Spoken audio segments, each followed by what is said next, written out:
अभी हम स्टार्ट करने जा रहे हैं lesson 12 stopping by woods on a snow evening. एक बर्फानी शाम को जंगल के पास ठहराव, रुकना। Stopping by woods on a snow evening is obviously written by Robert Frost. Robert Frost जो है वो अमेरिकन पोइट है। अच्छा, अब हम पोम को देखते हैं, यानी पोइट के डिस्क्रिप्शन के बारे में देखते हैं।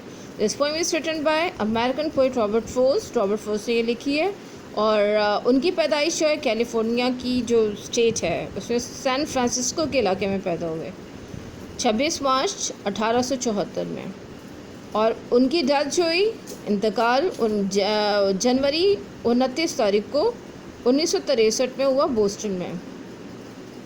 बहुत ज़्यादा पुराने शायर नहीं है। फॉलोइंग, अच्छा, और कैंसर के पेशेंट थे तो ऑपरेशन के बाद में उनकी डेथ हुई।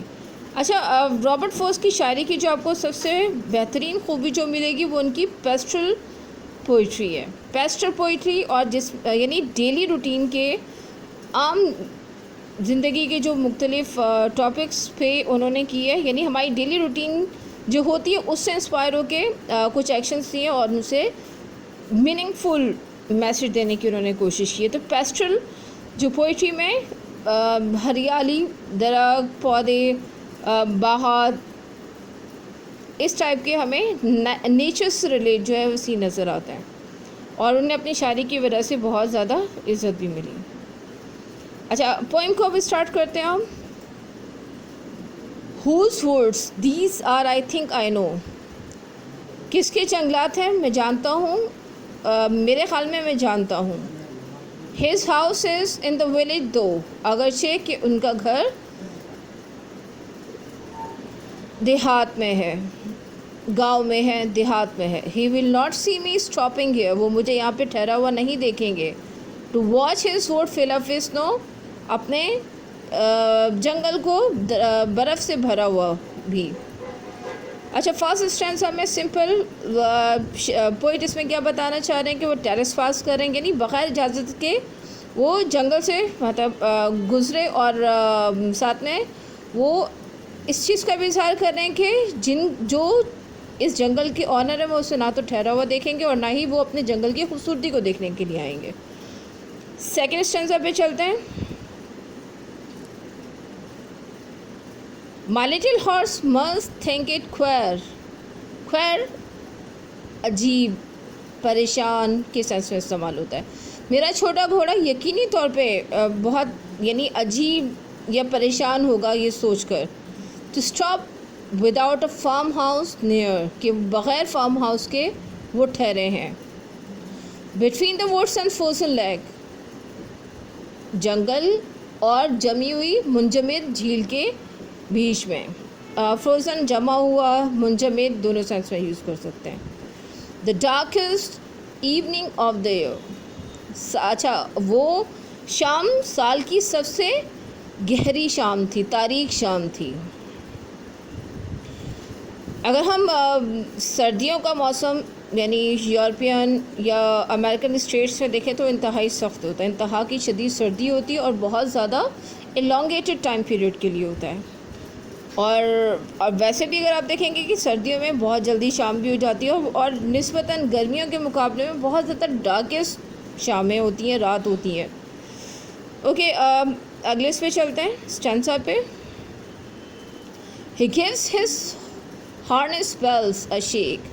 अच्छा, घोड़े के लिए प्रोनाउन यूज़ हो रहा है ही। अब घोड़ा क्या करता है अपने, अच्छा हार्नेस, घोड़े से रिलेट जो भी चीज़ें होती हैं उसे हार्नेस कहा जाता है। अब आप देखेंगे कि काफ़ी सारी आपको मतलब अगर आपका कभी इत्तफाक हुआ, हार्नेस शॉप्स होती हैं बाकायदा से, उसमें घोड़े से रिलेट सारा सामान मिल रहा होता है। तो यहाँ पे वर्ड हार्नेस वेल यूज़ हो रहा है, तो इसका मतलब क्या हुआ, घोड़े को बांधने वाली घंटी। अब घोड़ा क्या करता है, अपने घंटी को यानी जो उसके गले में बंधी हुई घंटी उसे झटका देता है, हिलाता है। To ask if there is some mistake, ये जानने के लिए या ये पूछने के लिए क्या कोई गलती तो नहीं हुई। द ओनली अदर साउंड, अच्छा गलती क्या कि बग़ैर किसी फार्म हाउस के पोइट जो है वो उस जगह पे उसने स्टे किया हुआ है। The only other sound's the sweep of easy wind and downy flake, अच्छा, और बाकी उसके अलावा जो आवाज़ें आ रही हैं वो सिर्फ हवा के चलने की और बर्फ़ के गिरने की हैं। यानी घोड़े की घंटी जो यानी अपना सर हिलाकर अपनी हार्नेस बेल को जो है घोड़ा हिलाकर जो आवाज़ पैदा कर रहा है, एक वो साउंड है। और उसके अलावा जो दूसरी साउंड हमें इस पूरी पोएम में नज़र आ रही है वो कौन सी है? हवा के चलने की, और डाउनी फ्लैश का मतलब होता है बर्फ़ के रेशे गिरने की आवाज़। अब घोड़े को भी, अब इसमें स्टैंज़ा में कहना क्या चाह रहे हैं शायर कि घोड़े को भी बग़ैर किसी वजह के वहाँ पे ठहरना बहुत अजीब लग रहा है। तो घोड़ा भी अपने हार्नेस बेल को हिलाकर अपने मालिक से ये जैसे पूछना चाह रहा हो कि क्या किसी गलती की वजह से तो नहीं वो वहाँ पर ठहरे हुए। अच्छा, लास्ट में the words are lovely dark and deep. जंगल बहुत घना भी है, जंगल बहुत प्यारा भी है, और बहुत अंधेरा भी है और गहरा भी है। But I have promises to keep, लेकिन मुझे वादे पूरे करने हैं। And miles to go before I sleep, और सोने से पहले कई मील जाना है। And miles to go before I sleep, और मुझे सोने से पहले कई मील जाना है। अच्छा, यहाँ पे जो लास्ट स्टेंसा में यहाँ पे कि प्रोमिसेस टू कीप और miles to go before I sleep, यहाँ पे रिस्पॉन्सिबिलिटीज़ को निभाने के सेंस में इस्तेमाल हो रहा है कि रोज़मर्रा में हमें बहुत सारी चीज़ें इंस्पायर कर रही होती हैं, हमें मुख्तलिफ़ प्लेजर्स मिल रहे होते हैं, लाइफ में तफरीह मिल रही होती है। तो इसका मतलब ये नहीं है कि हम उनमें ही खो जाएं और उन्हीं के ही पीछे लग जाएं, बल्कि हमारी अपनी ज़िंदगी में बहुत सारी जिम्मेदारियां होती हैं जिन्हें हमें पूरा करना होता है। तो हम बैलेंस रखें अपनी ज़िंदगी को, यानी अपनी ज़िंदगी की ज़िम्मेदारियों को, और जो खुशी इर्द गिर्द से या तफरीह या हम कुदरती मनाजिर जो कि हमें तफरीह का सामान मुहैया करते हैं उनके बीच में, ताकि हमारी डेली की जो रूटीन्स हैं, हमारे डेली के जो हमारे ऊपर फ़र्ज़ हैं काम करने के लिए, वो मुतासिर ना हो। और इसका एक थीम ये भी निकल सकता है कि यहाँ पे जो स्लीप डेथ के सेंस में यूज़ हो रहा है, ठीक है, यहाँ पे स्लीप डेथ के सेंस में यूज़ हो रहा है। डिफरेंट जो पोइट होते हैं वो डिफरेंट इसके मीनिंग निकालते हैं अपने हिसाब से। तो यहाँ पे कुछ के मुताबिक यहाँ पे जो स्लीप है वो डेथ के सेंस में भी यूज़ हो रहा है कि हमें मरने से पहले हमारे बहुत सारी जिम्मेदारियाँ होती हैं, बहुत सारे हमारे फ़राइज़ होते हैं जिन्हें हमें पूरा करना होता है, ठीक है। और अगर हम